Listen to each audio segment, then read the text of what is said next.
Hey guys, welcome to Chickenlandia and welcome to Bawk Talk, your 100% friendly backyard chickens question and answer show. This is obviously a YouTube live for those that are here with me right now.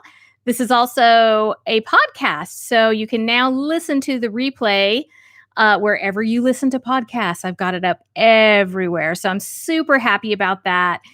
For those that are listening on the podcast, if I'm like saying random names, like I'm going to say right now, PG Nano Farm, thank you for joining us today. PG Nano Farm is one of my moderators. She's got a great channel. She's been talking about incubating eggs lately. So go check her out. But if you hear me mentioning random names, it's because I'm saying hello to people who are live with me here today on the chat. And I have Green Dream Project here with me today. Thank you so much for joining us. And Green Dream Project is also one of my awesome moderators. Cyber Canuck, thank you for being here. So if you would like to submit a question for this live show and podcast, please go to my website, welcometochickenlandia.com. There's a section that says, if you go to the contact section and click ask a chicken question, there's like a little scroll down menu. And then you can submit a question and I will get it. And if it's on topic and it works for the show, I will answer it on my next Bawk Talk Live. And I do also try to answer questions that come in live during the show, but sometimes I can't get to them because this is a one-woman show. And of course, I have my moderators. They help me every time. But as far as the chat goes and gathering the questions, sometimes it's going too fast and I don't see it. So the best way to get your questions answered is to submit them through my website. Kiss My Grass Acres is here. Thank you so much for being here. And Tracy Eldon Smith, thank you for being here.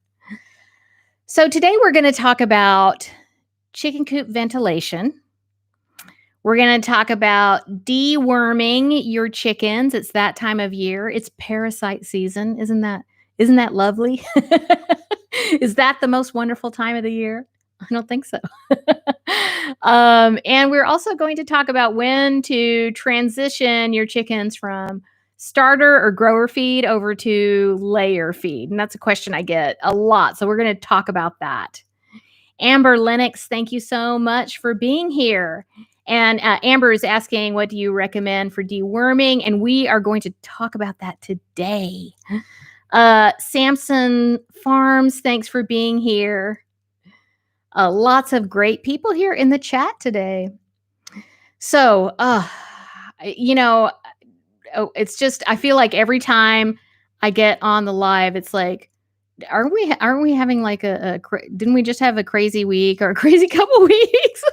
I feel like lately everything is just so surreal. I think that's the best way to describe it. We are in a surreal time. But it's funny because, chickens, they just give me life. And even though there's plenty about what's going on right now that's very difficult for me. And I'm certainly someone that needs a lot of human interaction, and I'm not getting that right now. And not just, of course, I'm here with my family, thank goodness. But I like to go out, and this is the time of year when I'm teaching tons of chicken classes and doing seminars and making appearances. I was supposed to do, every year I do a class at the community college that's really involved. And none of that has happened this year. And I really tried to do an online class kind of thing, but it was a little overwhelming for me to get that together because I also have kids that are in school right now and, online school. So there's that whole process of getting used to that and making sure that they stay on task. So with all that going on, I just decided to focus on putting as much free content out on my YouTube channel, here in my live show and my podcast, and just trying to help people the best that I can in that way. And then next year, the plan is for me to have some type of online class so that people can have access to me remotely and I can help them to get started with backyard chickens. And I just want to say hello to some more people that have chimed in on the chat. My life's journey, Sharon. Oh goodness, I'm just going to destroy that that name. Let's just say my life's journey, Sharon. Uh Karkarashvili. I don't know if that's right. Believe me, my last name is 10 letters long, so I know what it's like when people mispronounce your name, and I apologize. Cool beans, thank you for being here. So anyway, but I have been able to connect with a lot of people that are getting chickens this year. It's so funny. This week, I have a new person that I'm helping, and the first message I got from them was, "Hey, I'm thinking about getting 12 chickens." So I'm like, "Oh, okay," and even 12 chickens is a lot for a first time chicken person. And then the next question was, or the next message was like, I think I'm going to get 16 chickens. And then the next one was, "Oh, I'm going to get such and such breed." And I added it up and it was 22 chickens. I'm like, wow, the chicken math is happening and he doesn't even have chickens yet. And then finally he sent me his order for baby chicks and it was 25 chickens. So, but this is someone that is somebody that does things, that goes for things and that is great at handling many things at the same time. So I was like, I know you can do it. For most people, I am much more conservative in my recommendations of what they should start out with. But it's been fun to, even though I'm not connecting with people personally, physically. I am connecting with them a lot online. And if you don't know, I have a Facebook page. I'm on Instagram. I'm on Twitter. I'm even on TikTok, but not very often. uh, Thank you, Green Dream Project. He just said, "Pardon me, but whose channel is blowing up?" Welcome to Chickenlandia. That's who. I have enjoyed more traction on my channel, on my YouTube channel. And if you found me through the podcast, my main platform is YouTube, and I just really love. I mean, my channel is 100% chicken and 100% friendly education and entertainment. That is my goal. So I have a lot of beginner chicken keeping content there, and that's how people are finding me right now because there's just so much interest in chicken keeping, which is just so exciting to me. So I'm really appreciative to everybody who has found me recently, and send me your questions, and hopefully I can get to them. Homestead in the Highlands, thank you so much for being here. Let's see if I missed anybody else.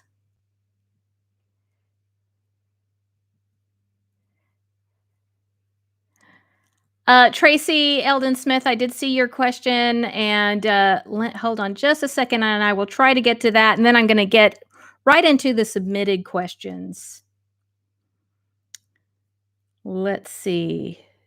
Hello, Lisa Lee and Lorena Olson and Audrey Long. Hi, Audrey.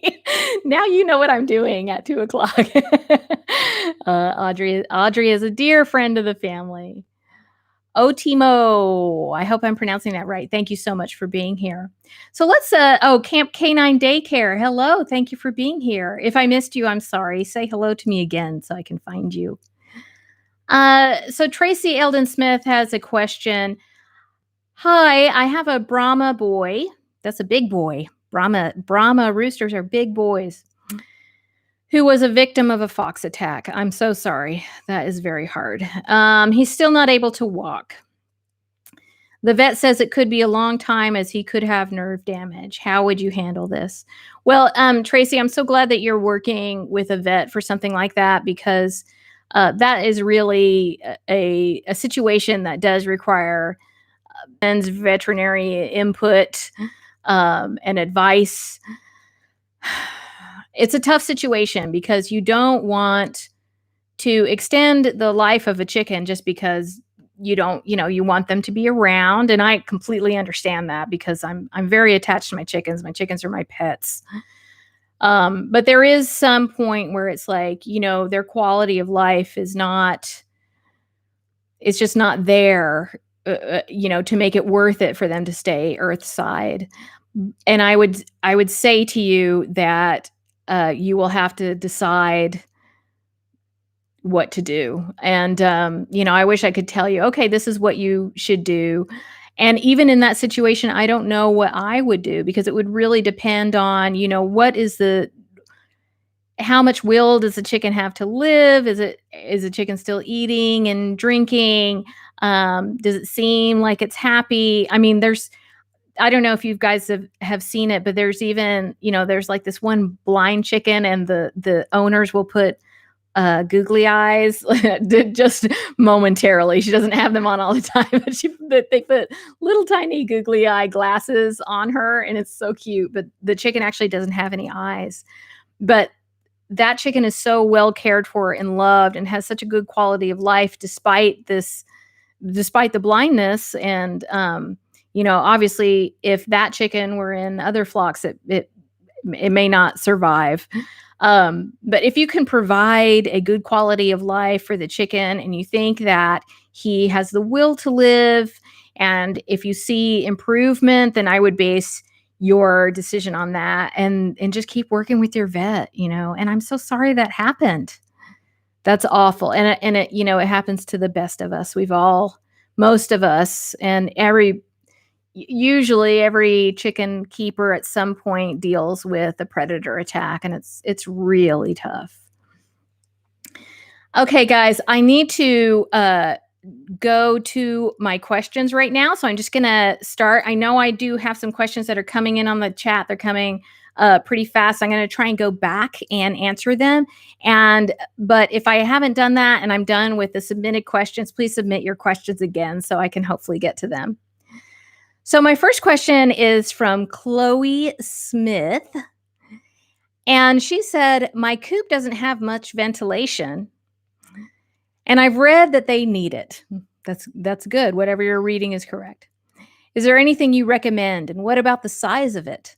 I've seen online I can order vents, which feel much safer for me than mesh if predators are around. So yes, definitely you need ventilation. In some situations, it's kind of like counterintuitive to add ventilation, especially if you live in a colder climate. People definitely will feel like, oh, I need to close up all this ventilation. I need to make sure there's no airflow going through this coop to keep things warm. But that's actually not what you need to do. It's like the opposite of what you need to do. Chickens create a lot of moisture at night, which can make things quite cold and wet. They also create ammonia from their droppings. So those are two things that you don't want building up in your coop. And certainly during the summer months, you want it to be nice and cool. You want there to be good airflow going through your coop. So you would also want ventilation during that time. The size of ventilation that you need really depends on the size of your coop. And I do have a video called, I think it's just called Chicken Coop Ventilation. I made it in the winter, and in that video, I add some ventilation to my coop, and I talk a lot about it. So you might want to check that out. I'm going to put that link in the description here, and also in the podcast show notes for you. And for that ventilation, I just used hardwire mesh, which actually, if you can attach it really well to your coop and make sure that it can't, that an animal can't just make it come off or something like that, then it's pretty strong. There's very few animals that can get through hardwire mesh.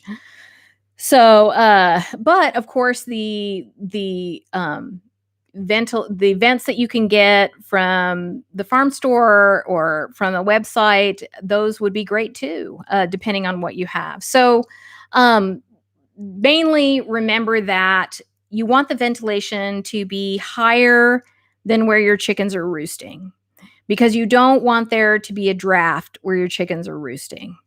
So if you put it up high, that is good.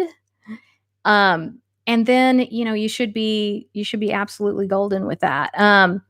So yeah, I mean, if you want to message me further, Chloe, and send me a picture of your coop, I can give you some suggestions. But like I said, it really depends on the size of your coop, how much ventilation you are going to have. But that's an excellent question because I think a lot of people just don't think about that. Um, and it sounds like you're doing your research. I want to say hi to Eric Johnson, another one of my moderators. Thank you so much for being here. And I see Artisan Bard is here. I do have your question. And I don't know. Are you okay? Tell me, are you Chloe? Artisan Bard? I can't remember. Or are you Nina? Let me know. I know I did get a question from you, and I've got it right here in front of me. I may have already answered it. Celeste's Nest, thank you so much for being here. Crystal Townley, the city stead is here. Hey, Bawk crew. Okay, so Artisan, are you Nina? Tell me. Or oh no, I remember, Artisan Bard. You sent me a question and I said, send me to let's talk over Messenger because it was a complicated question. Now I remember. Thank you so much for being here. Sorry about the confusion. All right, I'm just going to go back and look because I did get some questions on the chat, and I want to make sure I don't get too far ahead. Amber Lennox asked, I took a 5-year break from chickens, and now you're back. Yay! Now I have 3 grown hens. 2 are very cruel to 1. How can I help this poor lady? So, the pecking order is tough. And sometimes when we are observing it through our human eyes, it can be a really hard thing to see. My first question to you, Amber, would be, are they drawing blood on each other? Is she able to get to feed and water? And if the answer is no, they're not drawing blood on her, and they are able, and she is able to get to feed and water, then the situation isn't as serious as it could be if if they were actually really going after her. The unfortunate thing is that within a chicken flock, someone is going to be on the bottom of the pecking order. That's just what will happen. One thing that you could try to try and kind of even things out is actually remove the bully, or find the one at the very top of the pecking order and remove that chicken from the flock for at least a few days. And then reintroduce that chicken. And that might kind of stir things up a little bit to kind of take her down a notch a little bit. One of the things that I do in my coop is that I haven't done it in a while, but I had one chicken, Pac-Man. If you watch my channel, I have a chicken, a Polish called Pac-Man, and she was being a real bully there for a while. And so I had a crate within my coop that she lived in for a few days, with food and water, and it was big enough for her to walk around a little bit in it, but it wasn't the size of the coop. And she lived in there for a couple of days, and of course she didn't like it, and she could not go up to roost. She had to roost there sitting in the crate. And it really did change the dynamic. And after that, she wasn't as much of a bully. So that's something that you can try. You could also, if you integrate more chickens into your flock, that will also disturb the pecking order and change things around. And then, the unfortunate thing is, like I said, there's always going to be somebody on the bottom of the pecking order, and sometimes it's really hard to watch. So I hope that gets better. I just want to, Lorena Olson, I was wondering if you could tell us more about your deep litter experience. I'm researching different methods for my coop, but I live in Panama City, Florida, where our winters are very mild. I did do deep litter for a couple of years, and I liked it. It's easy, and if you stay on top of it, I think it works really well. I had to stop doing it because once I brought the ducks into my flock, I wasn't able to keep the moisture down enough to continue with it. It just was not working. There's too much ammonia buildup in the coop. I might try again, but for right now, I'm not doing it. Um, you really, it's pretty cut and dry if you're researching it. I think what you will want to do is try it and see how it works, and see if where you live, it's dry enough, there's not too much moisture, there's no ammonia buildup in the coop. The main thing to remember is that you need to replenish. You need to add shavings.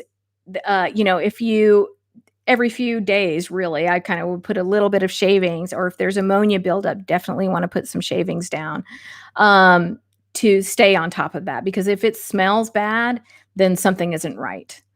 So that's certainly something to remember. And also, don't use diatomaceous earth if you are using deep litter method, because it messes up the development of all the good bacteria that's growing in there. So I just want to catch up in the chat. So Lorena said that is my concern because it's very humid here all the time. I would say just try it and see how it works. My garden and the dinosaurs who live there. Thank you so much for being here. Brilliant creatures. Thank you for being here. Ray Bain says yeet. Thank you for being here, Ray. You're going to learn so much about chickens today. You're just going to go out and get chickens. So Nina has submitted a question. She says, "Hi, I recently discovered your channel and I enjoy it very much. Yay! I got chickens this February and was wondering, when do you change their feed from starter to layer?" So the simple answer to this question is you want to do it at either 20 weeks or when they start laying, if it's before 20 weeks. So sometimes you will have the overachiever that starts laying at 17 weeks or something. So you want to make sure that they have the nutrition that they need to lay good, strong eggshells. So at that point, you will want to switch to layer feed, or either if they haven't started laying, then at 20 weeks, switch them over to layer feed. It's just that, you're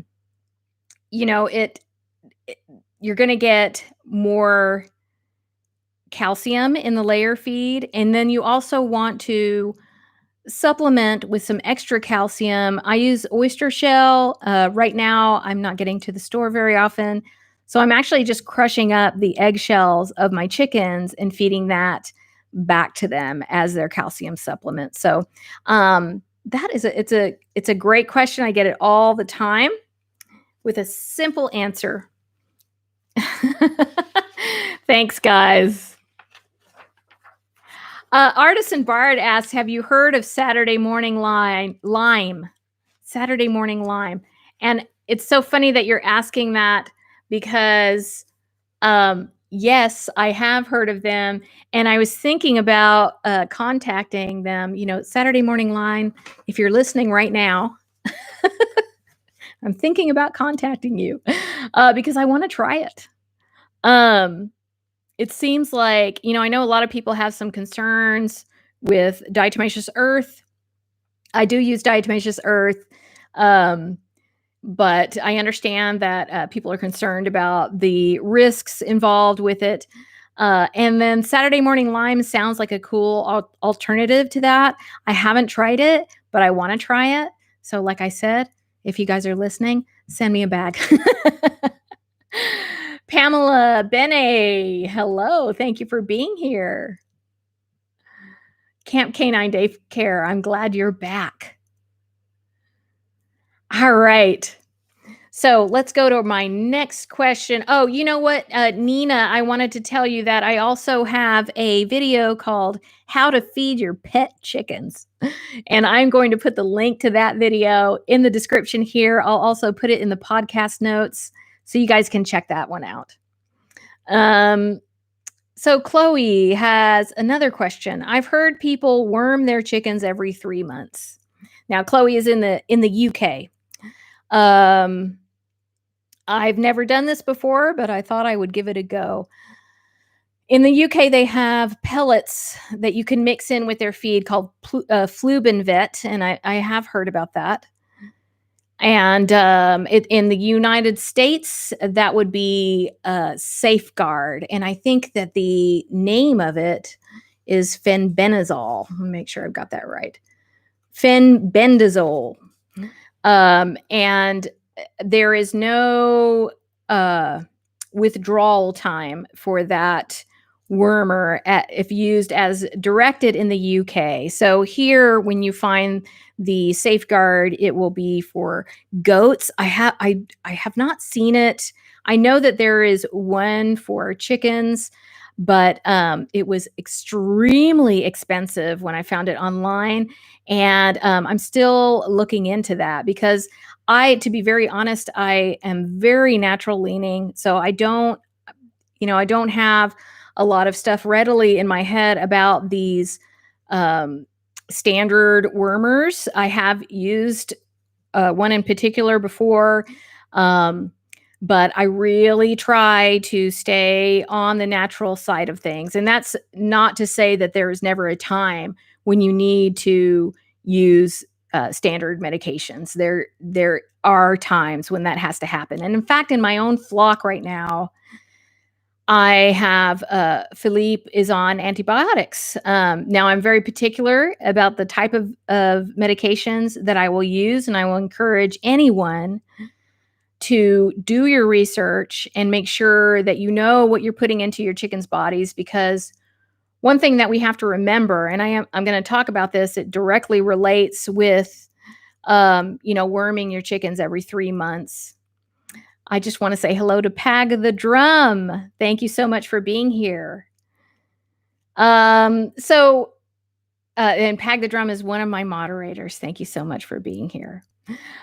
So yes, my concern with using this type of wormer, and this is one of the safer ones. There are wormers that we use in the US that are very popular for use in the US that are not approved for chickens. And we don't really know what the egg withdrawal is for them. Okay. So it's important to know that. And the other thing is that you need to know what type of parasite you're dealing with, especially if you're going to use a medication that doesn't stop with your chicken, but may go into your chicken's eggs, may go into the environment, and could also create resistance.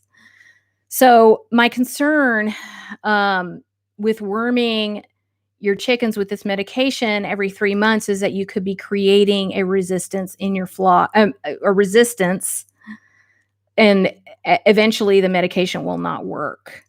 So, and that's not good. So the first thing I will recommend for you is to find out, if you want to go the medication route, find out what type of parasite you're dealing with, if you're dealing with a parasite at all. And if you find out that you actually don't have a significant parasite load, because all creatures carry some level of parasites. I know that, unfortunately. Angry Garden Gnome, I just saw your name and wanted to say hello. That's a great name. So, oh gosh, I lost my train of thought. I saw the angry garden gnome and I lost my train of thought.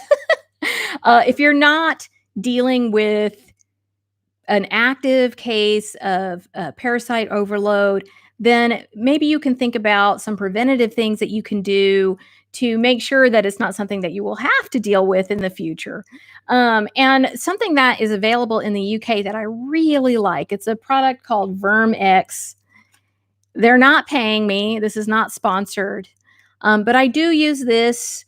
I was just using it in the fall and spring, but now I think I'm going to start using this monthly, and that's how it's indicated to use it once a month. And it's just you put a certain amount, you administer a certain amount to them in their feed or in their water for 3 days. And it's a very gentle product, but it is certain. It certainly has anti-parasiticals, anti-parasitical herbs in it. So it is made, they advertise it for prevention, but I do think that if you did have some level of parasites, it would definitely help with that. Now, once again, my disclaimer is rolling.